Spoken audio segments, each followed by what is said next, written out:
কখন ফোন করে জানেন আমাদের দেশের লোক? ঠিক কুরবানির সময় গরুর হাটে গিয়ে ফোনটা করে। এই বছরে আমাকে মুর্শিদাবাদ বেলডাঙ্গা হাট থেকে ফোন করেছে একজন, বলছে আপনি ইয়াসিন সাহেব তো? আমি বললাম হ্যাঁ। বলছে হুজুর একখান গরু কিনছি, গরুটা একটু পাটা টেনে টেনে চলছে, কুরবানি হবে?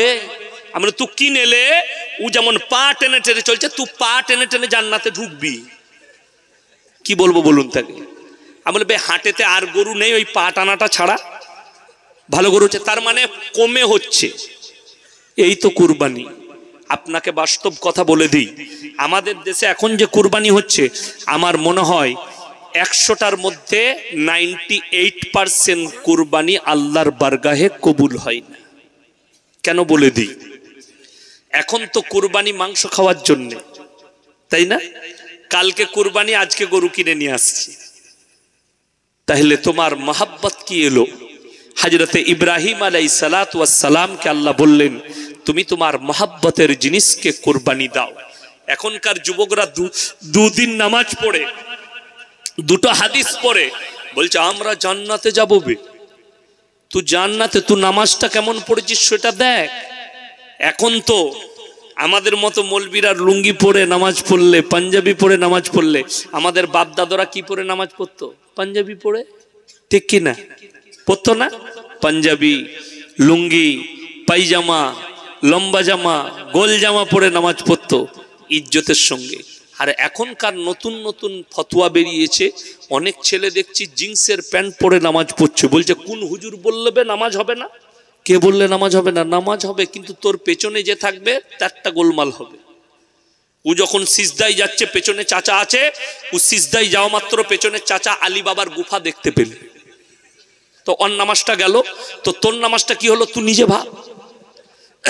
খবিসরা তো এরকম প্যান্ট বার করেছে, আর এরা বলছে মৌলবীরা কি জানে, কোরআন শুনেলেন। আমি খ্যাপামো করিনি, আর পাগলামি করিনি, আর গল্প গুজব করিনি, আপনাদেরকে কোরআন শোনাচ্ছি। সাবিকুন সাবিকুন উলাইকাল মুকাররাবুন ফি জান্নাতিন নাঈম সুল্লাতুম মিনাল আউয়ালিন।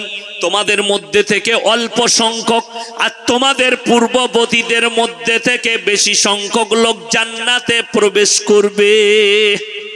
তোমাদের মধ্যে অল্প সংখ্যক কেন বলে দিই? আগেকার মানুষদের কুরবানি কেমন ছিল প্রথমে বলে দিই। 1 বছর আগে থেকে ঘরে যে যা গাই থাকতো কিংবা গরু থাকতো সেটাকে কুরবানি নিয়ত করে পালতো না। তার যখন জবাও হতো, তার যখন কুরবানি হতো, ঘরের মালকিন, যে ঘরের গিন্নি, যে তাকে খাবার খাইয়েছে, যে তাকে পানি পান করিয়েছে, জবাইয়ের সময় তার চোখ দিয়ে দরদর করে পানি পড়তো। মালিক যার পশু, সে জবাই করার সময় তার চোখ দিয়ে দরদর করে পানি পড়তো। আর আমাদের এখন কি, ধরবে শালা, ধর ভালো করে, হয়ে গেল কুরবানি। দিয়ে না ছাড়াতে 1 কেজি নিয়ে যা, ভালো করে রান্না করে নিয়ে, কি বলেন? এই তো কুরবানি আমাদের। নিয়াই ধর শালা ফেলা, হয়ে গেল কুরবানি। কি করে তুমি মহাব্বত নিয়ে এলে? কমপক্ষে 1 মাসও পালো বাড়িতে নিয়ে এসে, 1 মাস না হলো বাড়িতে রাখো কষ্ট করে। এখন শুনেন, রেডিমেড কুরবানি হবে, সময় আসছে। কি কুরবানি বললাম? রেডিমেড। বলে দিই, কলকাতায় আছে, ফোন করো, হ্যালো হ্যাঁ আমার কুরবানিটা দিয়ে দিস তো। আমি যেতে পারবো না, কুরবানি দিয়ে দিবি। হয়ে গেল রেডিমেড কুরবানি। পয়সা পাঠিয়ে দিলে ফোন পে কুরবানি হবে, ফোন পে কুরবানি। কি বললেন? ফোন পেতে টাকা পাঠাবে, কুরবানি দিয়ে দে। ই দিলে না দিলে ও মনে করলে আমি একদম জান্নাত রেডি করে নিলাম, তো ওই জন্যই তো জান্নাতে যেতে পারবি না। মহাব্বত কই? কুরবানি ছেলে খেলা লয়, নামাজ ছেলে খেলা লয়। আমার বাবাজিরা, আমার ভাইয়েরা, যে যুগটা শুরু হয়েছে, লেখেলেন কাগজ থাকে তা নোট করুন, 100টার মধ্যে 98 জন জাহান্নামে যাবে। নামাজ পড়ার পরেও, তাহাজ্জুদ গুজার হওয়ার পরেও, আপনার তসবিহ করার পরেও জাহান্নামে প্রবেশ করবে। তার কারণ একটাই, আমাদের দেশের লোক নামাজ তো পড়ে, মা বাবাকে ভাত দেয় না। নামাজ তো পড়ে, নিজের স্ত্রীর সঙ্গে ভালো ব্যবহার করে না। নামাজ তো পড়ে, ভাইয়ের সঙ্গে ভালো ব্যবহার নেই। নামাজ তো পড়ে, প্রতিবেশীর সঙ্গে ভালো ব্যবহার নেই। নামাজ তো পড়ে, নিজের ভাইয়ের ওপরে ছুরি চালায়। নামাজ তো পড়ে, ভাইয়ের হক মেরে খাচ্ছে। নামাজ তো পড়ে, লোকের হক মেরে খাচ্ছে। তুমি জান্নাতে যাব বলছো? কে বলল? আল্লাহ কিয়ামতের দিনে নামাজ হচ্ছে আল্লাহর হক, রোজা হচ্ছে আল্লাহর হক, আল্লাহর রাজা বান্দাগি গুলো হচ্ছে আল্লাহর হক। তার মধ্যে কমিয়ে এলে আল্লাহ ইচ্ছা করলে ক্ষমা করবেন। কিন্তু যদি কোনো বান্দা যদি বান্দার হক বাড়ে, কিয়ামতের দিনে সবথেকে কঠিন আল্লাহ হিসেব নেবেন বান্দার হকের। তুমি যদি হক মারো আল্লাহ কখনো বরদাস্ত করবে না। রেডিমেড বিয়েও হচ্ছে এখন। রেডিমেড বিয়ে জানেন না? রেডিমেড বিয়ে মৌলবীদিকে শোনাবে না, আমাদিকে বলবে না, ইমামকেও বলবে না। ও মৌলবী রেডি করবে আলাদা। রেডিমেড মৌলবীও পাওয়া যায়। গাইমুখো হেলে নাম শুনেছেন? গাইমুখো হেলে শুনেননি? একটা ঘোষ। আমার ভাই একটু এগিয়ে আসুন তো, আমি তাকবীর দেব। সবাই দরুদ পড়তে পড়তে এগিয়ে আসুন। আল্লাহুম্মা, দরুদ পড়ুন। সাল্লি আলা, এগিয়ে আসুন, এগিয়ে আসুন। মাশাআল্লাহ, পানি দেন তো। মাশাআল্লাহ, এগিয়ে আসুন, এগিয়ে আসুন ভাই, চলে আস। অনেক জায়গা আছে এইদিকে, এইদিকে পেরিয়ে আসুন। এ ভাই আমার এই ডান দিকটা পূরণ করলেন তো, মাশাআল্লাহ। একটু এগিয়ে আসুন তো বাবুরা, একটু এগিয়ে আসুন। মাশাআল্লাহ, এগিয়ে আসুন। আলহামদুলিল্লাহ। আমার ভাই এই জন্য বলছি রেডিমেড বিয়ে এই মৌলবীদিকে শোনায় না। এখন তো অনেক ছেলে লোকের বউকে নিয়ে পালিয়ে এসে ঘর করছে। ঠিক বলছি না? আপনাকে কলকাতায় 24 পরগনায় প্রমাণ দেবো। লোকের বউকে নিয়ে পালিয়ে এসে ঘর করছে। তাকে তার প্রথম স্বামী তালাকও দেয়নি, তাকে নিয়ে ঘর করছো। তুমি মৌলবীকে জিজ্ঞেস করেছো? তুমি তো রাস্তায় সেই গাইমুখো হেলেটাকে দিয়ে বিয়ে পড়িয়েছো। গাইমুখো হেলে মানে একটা ঘোষ রাতের বেলায় গাই দোয়াতে ঢুকেছে গোয়ালে। গাই মনে করে এড়ে গরুটাকে দোয়াতে গেছে, মেরেছে লাহাত। তখন দেখছি এটা তো গাই লইবে, এড়ে গরু। মানে মুখটা গায়ের মতো কিন্তু গরুটা এড়ে। তার নাম হচ্ছে গাইমুখো হেলে। তো মৌলবী গোছের অনেক মৌলবী বেরিয়ে গেছে, আমাদের মতো দাড়ি রেখেছে, লম্বা জামা পরছে, কিন্তু মালের ভাঁড়ে কিছুই নাই। ওই দু একটা দোয়া দরুদ শিখে বিয়ে পড়িয়ে খাচ্ছে। 2 নম্বরই বিয়েগুলো পড়িয়ে দেয় রাস্তাঘাটে, যেখানে বিয়ে পড়বেন পার্কে বিয়ে পড়িয়ে দিচ্ছে। লোকের বউকে নিয়ে পালিয়ে এসছে, বিয়ে পড়িয়ে দিচ্ছে। তাকে জিজ্ঞেসও করলো না এই মেয়েটাকে। আমাকে যেমন রাতের বেলায় একদিন হঠাৎ করে, আমি বাড়িতে ছিলাম তখন, জলসা নাই, সিজন নয়, বর্ষার সিজন। আমার রাতের বেলা আমার দরজায় কড়া দিয়েছে, ইয়াসিন ভাই ওটাও কি হয়েছে রে? হুজুর একটা বিয়ে পড়াতে হবে, চলো গাড়ি নিয়ে এসছি। আমি বলি এত রাতে বিয়ে কি বে? বললো না একটা বিয়ে পড়াতে হবে। কি ব্যাপার? আমার ভাই না পালিয়েছে, একটা মেয়েকে নিয়ে পালিয়েছে। চ, গাড়িতে চেপে গেলাম। মেয়ে আছে, আমি বললাম মেয়ের বাবা কই? তারপরে বললো আসছে। আমরা আসুক। মেয়ের বাপ এলো, মা এলো। আমি বললাম তোমাদের সম্মতি কি? বলে মেয়ে যখন পালিয়ে এসছে, আরো 2-4 জন এসছিল, আমাদের ইজাজত আছে, আমাদেরও পছন্দ, ছেলের সাথে সে ঘর ভালো, আপনি পড়িয়ে দেন নিকাটা। রাতের বেলায় বিয়ে পড়ালাম। আর বললাম বাপ, যত পালানো বিয়েগুলো আমাকেই দিবি, একটা ভালো বিয়ে দিলি না। কি বুঝলেন? সব এরকম বিয়ে। বড় কষ্ট লাগে, দুঃখ লাগে। কি জানেন? লোকের বউকে নিয়ে পালিয়েছে, স্বামী তালাক দেয়নি, সেই মেয়েকে নিয়ে যারা ঘর করবে, যতদিন করবে জিনা করা হবে। একটা নিষিদ্ধ পল্লীর মেয়ের সঙ্গে শুলে যে গুনাহ, ওই মেয়েটার সঙ্গে শুলে সেই পাপ হবে। যে সন্তান হবে ওটা হারাম সন্তান হবে, অবৈধ সন্তান। সমাজ বুঝে না।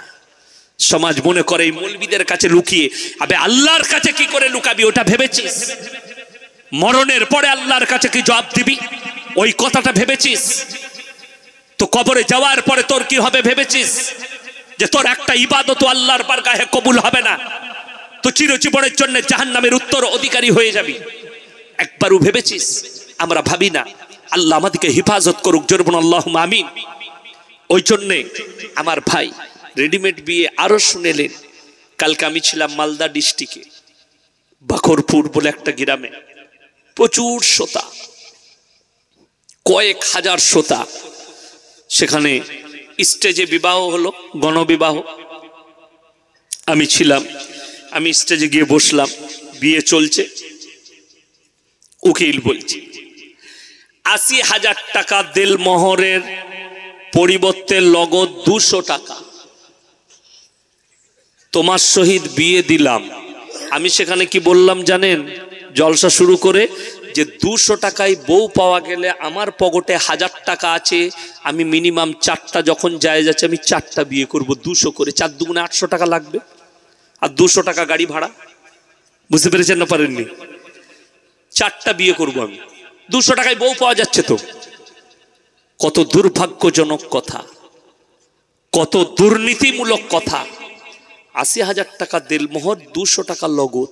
হ্যাঁ বে, পকেটে পয়সা নাই তা বউ লিতে এলি কি করে? ভিক্ষা করগা। শুনেলেন হাদিস, আল্লাহ নবী সাল্লাল্লাহু, সকলে বলুন সাল্লাল্লাহু আলাইহি ওয়াসাল্লামের কাছে প্রস্তাব নিয়ে গেছে কে জানেন? বিবাহের কে? হযরতে উসমানে গনি রাদিয়াল্লাহু তাআলা আনহু। ইয়া রাসূলুল্লাহ, আমি ফাতেমাকে বিবাহ করতে চাই।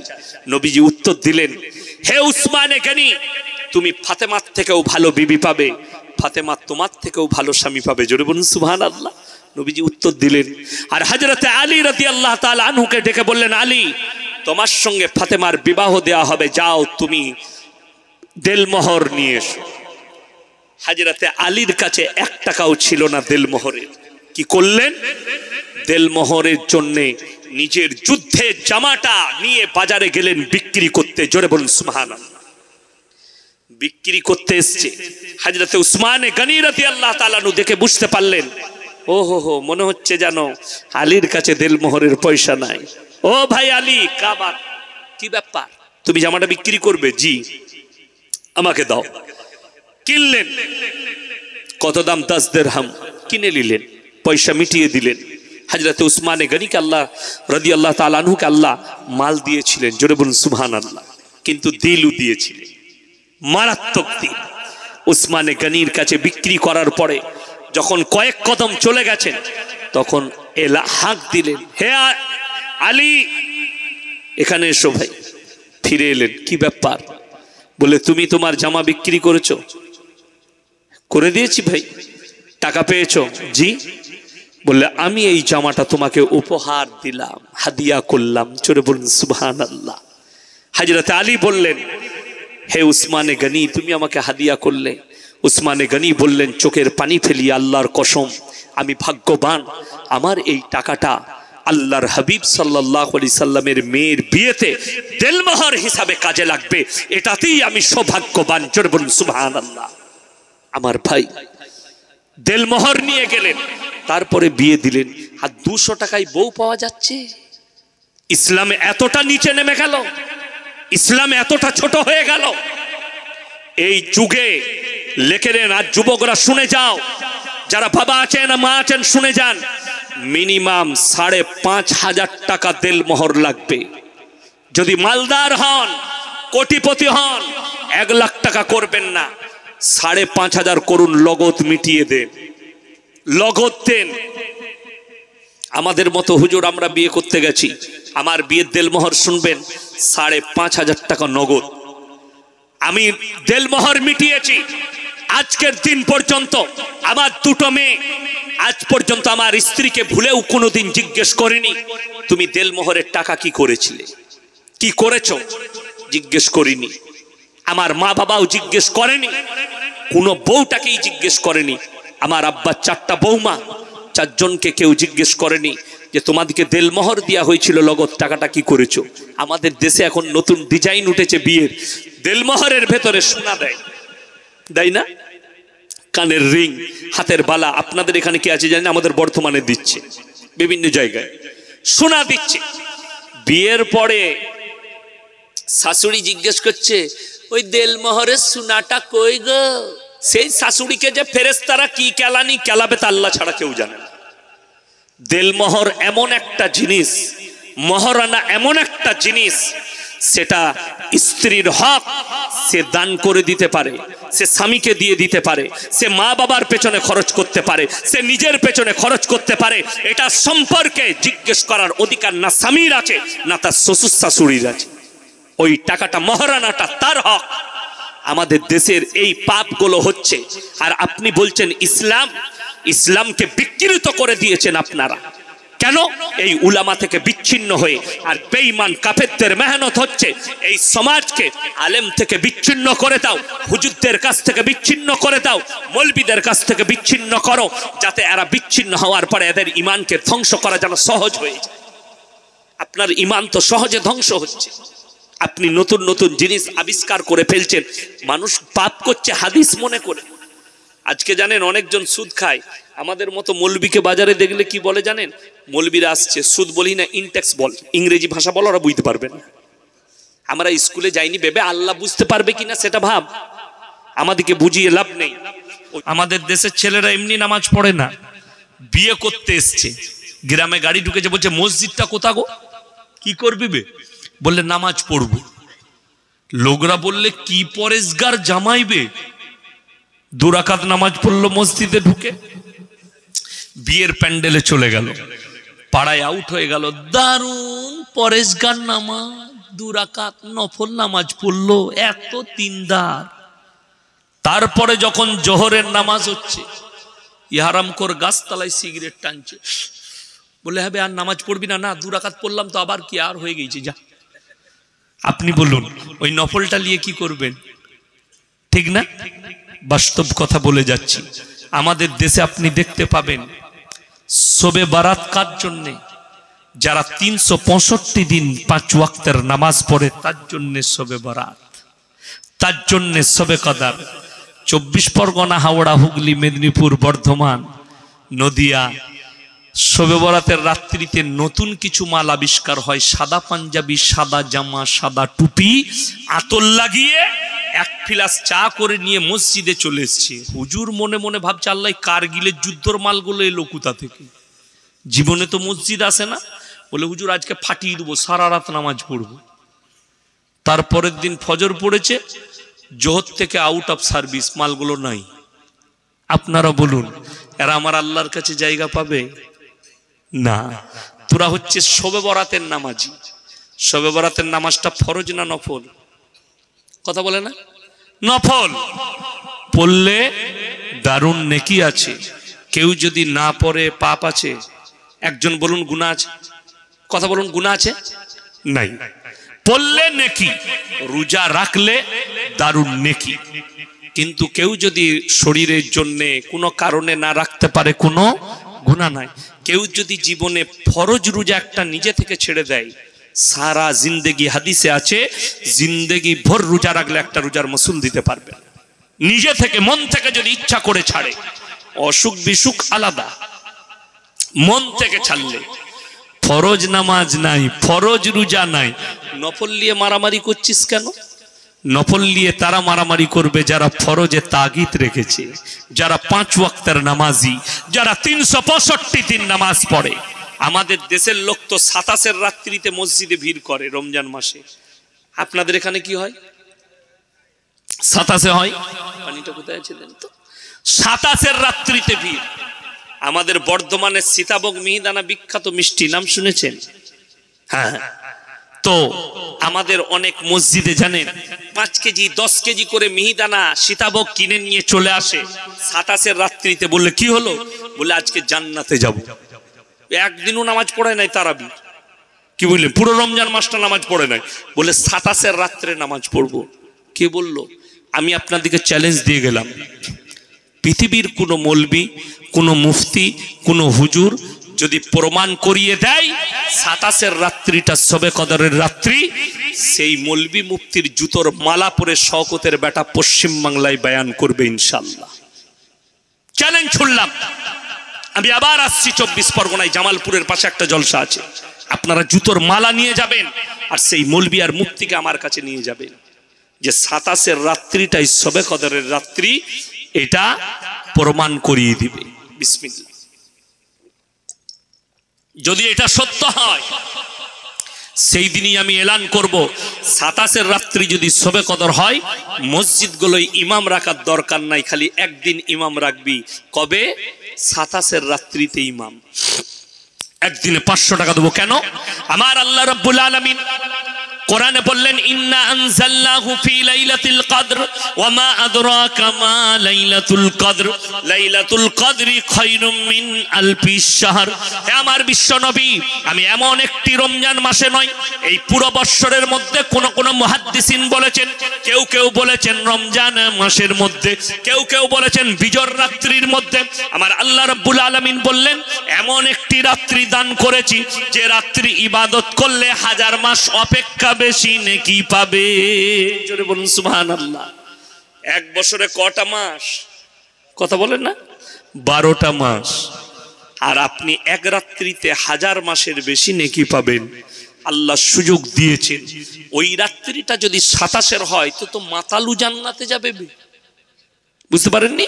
ও তো গাঁজা করু জান্নাতে চলে যাবে, এক রাতে 1000 রাকাত মেরে নিবে খালি 27-এ এসে।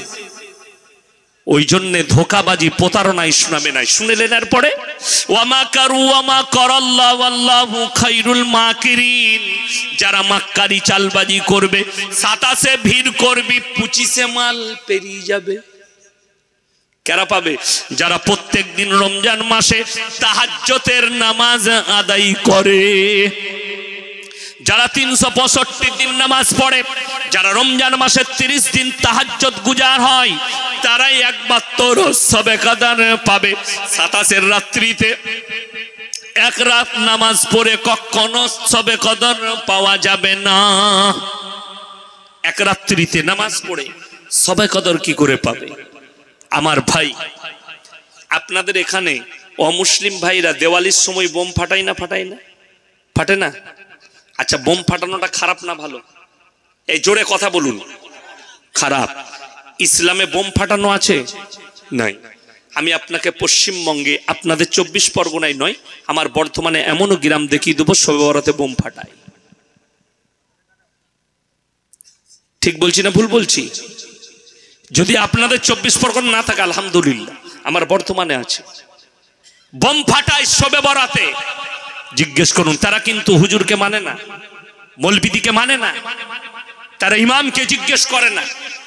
তোমার আর ওই অমুসলিম ভাইয়ের মধ্যে তারা দেওয়ালিতে বোম ফাটায়, তুমি শবে বরাতে ফাটাচ্ছ, পার্থক্যটা কোথায়? বুঝতে পারেননি? আমার ভাই, আমাদের দেশের লোক, হাজি সাহেব, গাজী সাহেব, বড় লোক, ধনী, দরিদ্র, গরিব, আমি, আপনি, সে, তিনি, সবাই বসে 40-এর খানা মজা করে খায়। খান না? এ মিলাদ হয় না? লোক মরে গেলে 40 দিনে মিলাদ হয়, খানা হয়, আপনি খান, খুব খান। কিন্তু আপনি জিজ্ঞেস করেছেন খানাটা কার হক? আপনি জিজ্ঞেস করেননি। আপনি নামাজি, আপনি মালদার, আপনি হাজি সাহেব, আপনি কার হক খাচ্ছেন একবার জিজ্ঞেস করেছেন যে ওই খানাটা কার হক? আমাদিকে অনেকজন বলে, আরে হুজুর কি কথা বলবে, ওরা 40-এর খানা খেয়ে মাদ্রাসায় পড়ে বড় হয়েছে। অনেকজন বলে আমাদিকে, ধিক্কার জানিয়ে। আমরা 40 দিনের খানা খেয়ে মানুষ হয়েছে, এটা একদম সত্য কথা। তুমি 40 দিনে মিলাদের বড় লোক হয়ে খানা খাচ্ছ, ওটা কি মাল? ওটাও তো 40-এর মালবে। তাহলে তুই কোথায় বাদ গেলি? তুই তো আমার থেকেও ঘাটিয়া। কোরআন শুনেলেন এরপরে, আর আইতাল্লাযী ইউকাযযিবু বিদ্দীন। ওগো নবী, আপনি কি দেখেননি যারা দিনকে মিথ্যা মনে করছে? ফাযালিকাল্লাযী ইয়াদুল ইয়াতীম। ওই ব্যক্তি, সেই ব্যক্তি যে এতিমকে ধাক্কা দেয়। ওয়ালা ইয়াহুদ্দু আলা তামিল মিসকিন। আর মিসকিনকে খানা খাওয়াইতে উৎসাহিত করে না, বরঞ্চ তাদের হকগুলো মেরে খায়। ফাওয়াইলুল লিল মুসাল্লিন। ওই রকম নামাজিদের নামাজগুলো তাদের মুখেতে ছুঁড়ে মারা হবে, তাদের মুখেতে ছুঁড়ে মারা হবে ওই নামাজগুলো কিয়ামতের দিনে। আল্লাযীনা হুম আন সালাতিহিম সাহুন আল্লাযীনা হুম ইউরাউনা ওয়া ইয়ামনাউনাল মাউন। তারা নিজেদের নামাজে উদাসীন। তারা মনে করে আমরা যে নামাজ পড়ছি, দারুণ নামাজ পড়ছি, মারাত্মক নামাজ পড়ছি। আজকে আমাদের সমাজে লোক মরে গেলে 40-এর খানা হলে এতিম আর মিসকিনকে দাওয়াত আগে দেওয়া হয় না। আগে গ্রামের মোড়লকে দে, বড় লোককে দে, চাচাকে দে, বুনাইকে দে, বিটিকে দে, শালিকে দে, শালাকে দে, ভাইরা ভাইকে দে, আপনার বিয়াইকে বলে আয়। এমন ভাবে দাওয়াত দিতে যাচ্ছে বাইকে করে, মনে হচ্ছে যেন ওর বাপের বিয়ে। কোথা থেকে পেলে?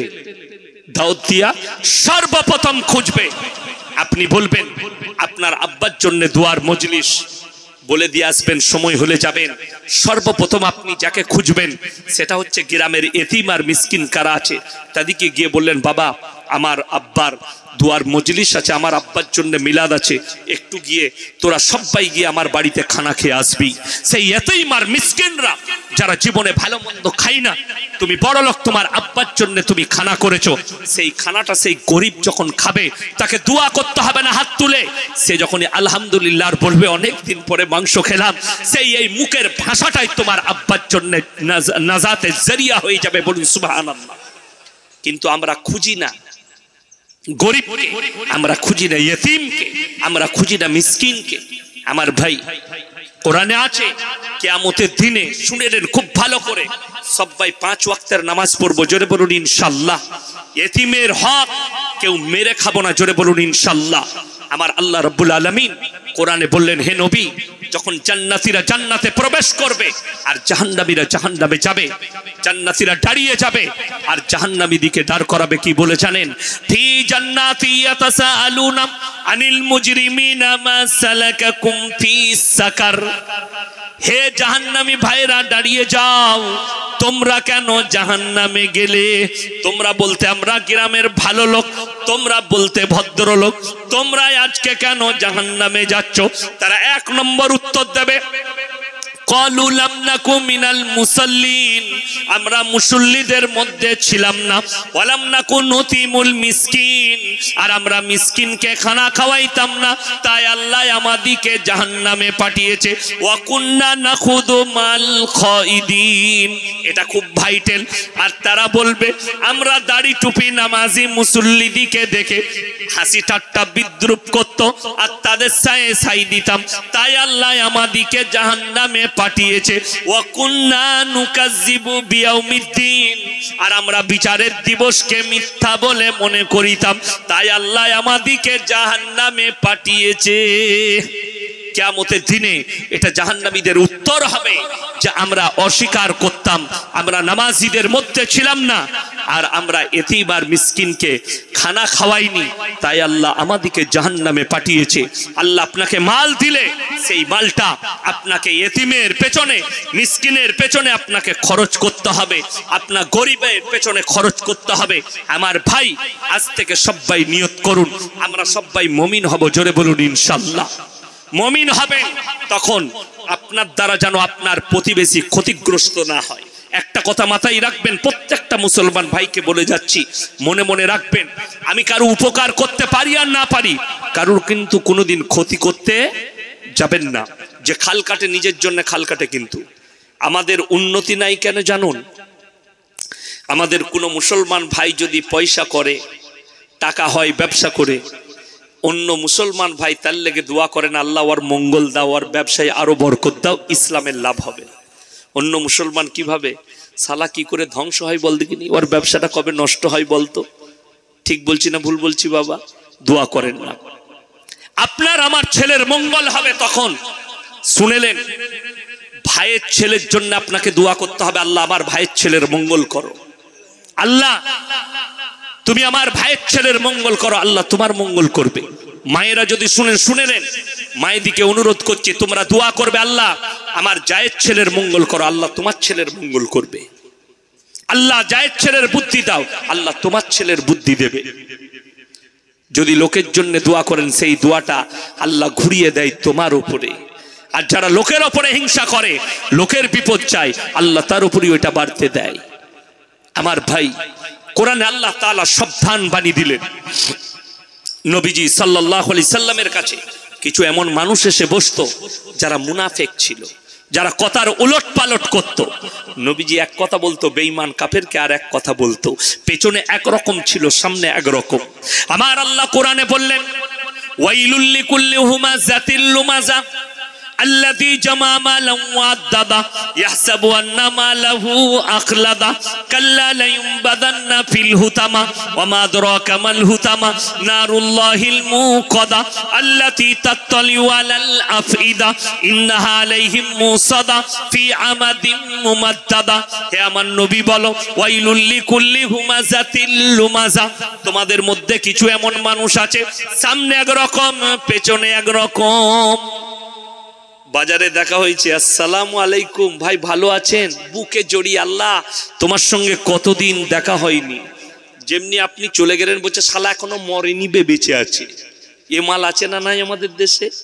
গাদা আছে, আপনার সামনে একরকম পেছনে একরকম। পরের আয়াতে আল্লাহ বললেন আল্লাযী জামা আমালা ওয়া আদ্দাদা, তারা মাল জমা করে আর বারবার গুণয়ন করে রাখে। ইহসাবু আন্না মালাহু আখলাদা, তারা ধন সম্পদ জোগাড় করার পরে তারা ভাবে এই ধন সম্পদ আমাদের কাছ থেকে আর কোনোদিন যাবে না। কাল্লা লায়ুমবাদান্না ফিল হুতামা, যারা মালগুলোকে জমি আলমারিতে রেখেছেন, ব্যাংকে রেখেছেন, পালঙ্গের তলায় টাকা রেখেছেন, ওই টাকাটা আল্লাহর রাস্তায় খরচ করতে যদি ইচ্ছা না যায়, ওই টাকাটা যদি দিনের রাস্তায় খরচ না হয়, আপনি গুনে গুনে টাকাগুলো ভরে রেখেছেন, ওই টাকার মজা কি ওটা যদি জানতে চান একটু গিয়ে পার্থবাবুকে জিজ্ঞেস করে আসুন। বুঝতে পারেননি আমার কথাটা, যে কত মজা। আমি কালকে জিজ্ঞেস করেছি পরশু, যে বাবা বলো তো টাকায় সুখ আছে কিনা? সবাই বলছে জি হুজুর টাকায় সুখ আছে। এমন তাই? যদি টাকায় সুখ হয় তাহলে পার্থবাবুকে জিজ্ঞেস করো কত সুখ। বুঝতে পারেননি আমার ভাই? একটা কথা মাথায় রাখবেন, আল্লাহর কসম করে বলছি, সুখ টাকায় আছে, ওই টাকায় নয়, হারাম টাকায় নয়। আপনি যদি হালাল ইনকাম করেন, সেটা যদি 100 টাকা হয়, সেটা দুনিয়াতেও কামিয়াব, আখিরাতেও কামিয়াব। আর ওই টাকায় যদি আপনি ডাল আলু খান, শাক ভাত খান, আল্লাহর কসম ওটাতেই সুখ আছে। আপনারা জানেন আপনাদের ইমাম সাহেব, আপনি ইমাম তো, কত বেতন আপনার বলুন? 6000 টাকা বেতন। রাগ করেন না, মসজিদে মাঠবেল আছে তো, আল্লাহু আকবার, রাগ করেন না। 100% মতওয়াল্লি মার খাবে। রাগ করছেন? এসি আছে আবার, ও হো হো হো, রাগ করে না। ইমাম সাহেবের সাথে আমার সেরকম কথা হয় না, আমি শুয়ে পড়লাম, একটু পানিটা খাওয়া হলো, সাথে আমি ঘুমিয়ে গেছিলাম, আমার শরীর খুব টাইট ছিল। এই আমি জিজ্ঞেস করলাম কত বেতন। আমি ওটা বলতে যাইনি, আপনারা আমাদেরকে 6000 দেন, 5000 দেন, কিন্তু জানেন সব থেকে সুখী কারা? আল্লাহ আমাদিকে সব থেকে সুখী করেছে উলামাদিকে। শুধু তাই নয়, বুখারী শরীফের রিওয়ায়েতে আছে, যারা আল্লাহর রাস্তায় থাকবে, যারা দিনের পথে থাকবে, আমি তাদেরকে মৃত্যুকাল পর্যন্ত ইজ্জতের রুজি দান করব। জোরে বলুন সুবহানাল্লাহ। ইজ্জতের রুজি দান করবেন, এটা আমার আল্লাহর ওয়াদা। নবীজি সাল্লাল্লাহু আলাইহি সাল্লামের হাদিস। শুধু তাই নয়, যারা নামাজ পড়ি না, যারা নামাজ পড়ি তারাও শুনেন, বুখারী শরীফের রিওয়ায়েতে আছে, যারা পাঞ্জেগানা নামাজি হবে, আল্লাহ মৃত্যুকাল পর্যন্ত তাদের রুজিতে কোনোদিন কমি দিবেন না। জোরে সুবহানাল্লাহ।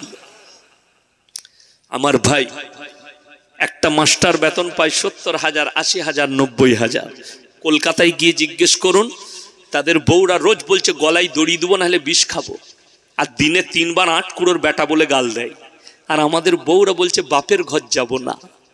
কি বুঝলেন? ইউটিউবাররা ছেড়ে দিলে আমার বউ হয়তো দেখতে পাবে। কি বুঝলেন? জানেন, আমি আমার স্ত্রীকে বলছি মেয়েদের পরীক্ষা হয়ে গেছে, যাও, আমি তো জলসায় বাইরে বাইরে মাসে ক্লাস করছি, বেরিয়ে যাচ্ছি, ঘরে আসার সময় পাচ্ছি না, খুব কম, তো তুমি যাও ঘুরে এসো। বলে না না যাব না। যাবে কি করে? কি বুঝলেন? বুঝতে পারছেন না? মলবির ঘরের খানা সুখের খানা। এই আমরা যে জামাত ছিটটা পড়েছি, ভাই পড়ে আছে, আমাদের হাফেজ সাহেব, ইমাম সাহেব যেভাবে পড়ে আছে, লোকরা খালি আমাদের জামায় হাত দেয়, বলে হুজুর ছিটটা কোথায় পেলেন? বে তুই যে দোকানে কিনেছিস আমিও কিনেছি, কিন্তু এই সৌন্দর্যটা আল্লাহ ইখলাসের কারণে দিয়েছে।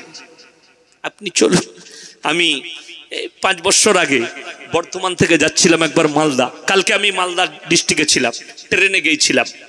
পরশু কালকে 2 দিনই ছিলাম, আজকে ভোরে ফিরেছি। তো আমি ট্রেনে যাচ্ছিলাম, কাঞ্চনজঙ্ঘা শিয়ালদা থেকে ছাড়ে, বর্ধমানে চাপলাম। তো আমি মাদ্রাসায় ক্লাসে ছিলাম, বিবিকে বললাম যে আমি রাস্তাতে ওখানে পৌঁছাতে 1:30 বেজে যাবে, তুমি একটু খাবার রেডি করে দিয়ে দেবে। তো আমি 9টার সময়, গাড়ি আছে 8:30টায়, 7:30টার সময় আমার স্ত্রী দিয়ে পাঠালো সব খাবার রেডি করে টিফিনে। আমি ব্যাগ নিয়ে বেরিয়ে গেলাম, ট্রেনের সিটে বসেছি। আমার পাশে একজন মাস্টার মহাশয় আমাকে বললো হুজুর আপনার প্রচুর জলসা শুনি, আমি ফ্যান। দিয়ে অনেক গল্প হলো, বেরিয়ে গেল। তিনিও বর্ধমানের মানুষ, নিজের একটু দূর সম্পর্কে আত্মীয় বেরিয়ে গেল। আমি বললাম ঠিক আছে, আপনি আমার সাথে একটু নাস্তা করুন। বলে না হুজুর আমি এনেছি। আমি বললাম না আপনি করুন। বলে আমি এনেছি হুজুর। আমি তোমারটাও বার করো।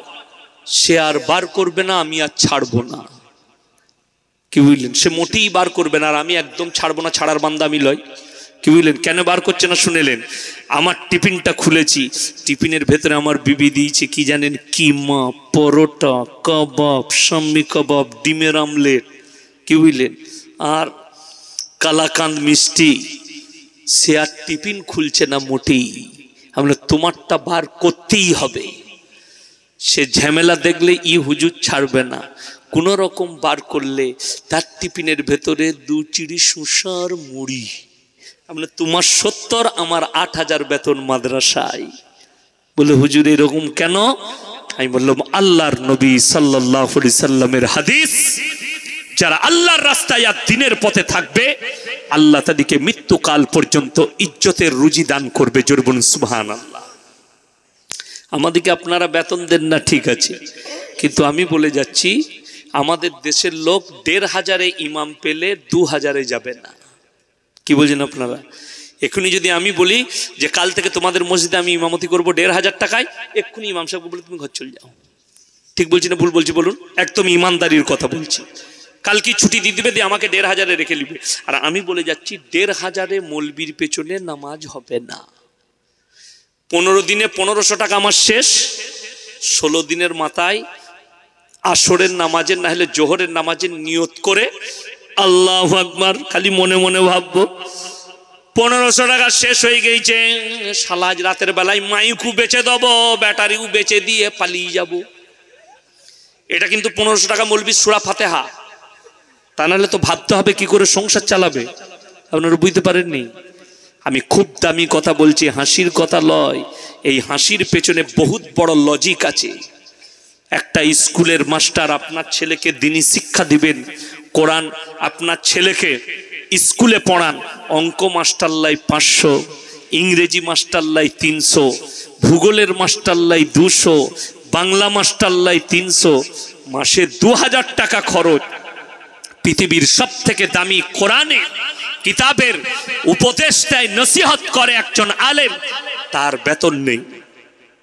আজকে জানেন আমি চ্যালেঞ্জ ছড়ে যাচ্ছি কলকাতা আপনাদের কাছে, যারা চাকরিজীবী আছেন, শিক্ষিত আছেন, জ্ঞানীরা আছেন, তাদেরকে বলে যায় ডাক্তার মাস্টার যারা 70,000 80,000 বেতন পায়, আমি চ্যালেঞ্জ ছুড়ে গেলাম এই কলকাতার যতগুলো পশ্চিম বাংলার বড় বড় মুসলমানদের ডাক্তার, ব্যারিস্টার আর উকিল আছে, এই মাদ্রাসাগুলোই তারা ছেলেকে দিবে। তখন যদি কালকেই বলেন ইমামের বেতন 70,000, মাদ্রাসার ইয়াসিনের বেতন 80,000, কালকেই বলবে আমার একটা ছেলেকে আলেম করো, রাঁধা ভাত পাবে, 80,000 বেতন পাবে। কিন্তু এরা জানে মৌলবি করলে 5,000-এর বেশি বেতন পাবে না। একজন জুম্মার দিনে, কালকে কি বার আছে? জুম্মার দিন। জুম্মার দিনে গোসল করে আতর লাগিয়ে মতোয়াল্লি সাহেব চলে এসছে ইমামের কাছে, হুজুর কেমন আছেন? নাস্তা পানি হয়েছে?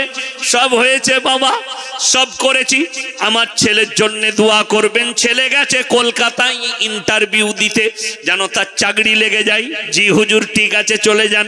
মসজিদে ইমাম দোয়া করছেন, আল্লাহ তুমি ইমামের ছেলে ইন্টারভিউ দিতে গেছে, মতোয়াল্লির ছেলে, তার তুমি চাকরিতে জয়েন করে দিও, আর তার বেতন যেন আমার সমান হয়।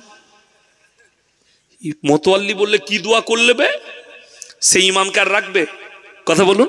বলে এখনই তারা। ও হো হো হো, ইমামের সমান তোমার ছেলের বেতন হলে তোমার ছেলের পোষাবে না, তোমার ছেলের বেতন হতে হবে 80,000, আর ইমামের 5,000 6,000। একটা রাজমিস্ত্রি 8টাই লাগে 3টেই ছেড়ে দেয়, তার বেতন 400 টাকা, 3 ছেড়ে 12,000। আর 24 ঘন্টা একটা ইমাম তোমার মসজিদে সময় দেয় নিজের বিবি বাল বাচ্চাকে ছেড়ে। আপনি ভাবতে পারেন আপনি এসা নামাজ পড়ে বাড়িতে গিয়ে আপনি আপনার সন্তানকে সাথে করে নিয়ে খানা খান, আর ইমাম সাহেব একা মসজিদে বসে খানা খায়। ইমামের ছেলের কথা মনে পড়ে না?